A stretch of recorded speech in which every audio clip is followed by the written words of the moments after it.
Vous, disons-le, hein, vous êtes né en France, vous avez décidé de rentrer en Algérie il y a 2 ans et demi. Il n'y a pas eu de révolution au sens révolution tunisienne. Vous avez pourtant fait ce choix.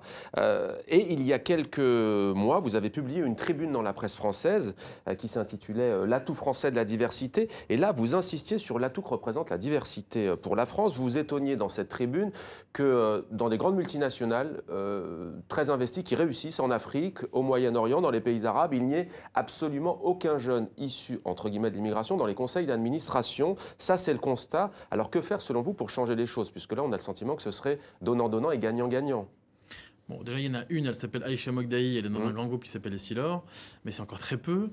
Et je pense qu'aujourd'hui, contrairement à il y a 15 ans, 20 ans, la génération de nos parents, effectivement, c'était difficile de trouver des talents d'origine, enfin, d'origine maghrébine ou arabe ou même africaine ou issus de la minorité.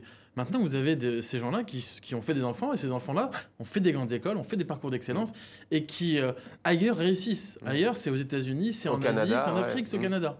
Donc maintenant, quelle est la raison de cette exception française? C'est la question qu'on pose. Alors que comptez-vous faire? Comment comptez-vous? Est-ce que vous Moi, je rencontrez des pense, décideurs? vous Est-ce savez, que... je ne suis pas dans la victimisation, ni en Ouais. Algérie, ni en France, et je ne le serai jamais.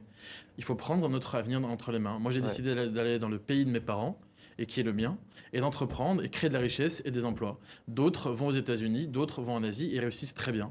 Et je pense que soit on se bat ici pour faire valoir nos droits et nos devoirs, soit il faut aller ailleurs. Et encore une fois, rien n'est jamais définitif. Je prône la mobilité internationale. Aujourd'hui, je suis en Algérie. Peut-être que dans 3 ans ou 4 ans, je serai ailleurs. Et peut-être qu'après, je reviendrai. Je pense qu'il faut créer de la richesse et du bonheur autour de nous.